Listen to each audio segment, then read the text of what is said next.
Hello বন্ধুরা, আজ দেখুন আজ ফুচকা বানিয়েছি।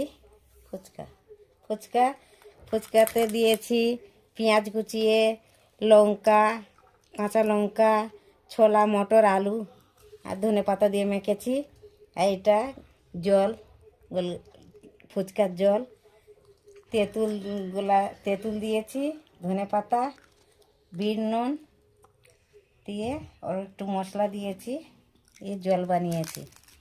একটা গোলগাপ্পা বানিয়েছি, আপনাদের দেখাচ্ছি গোলগাপ্পা বানিয়ে। কেমন লাগলো আপনারা জানাবেন, আর লাইক শেয়ার কমেন্ট করবেন।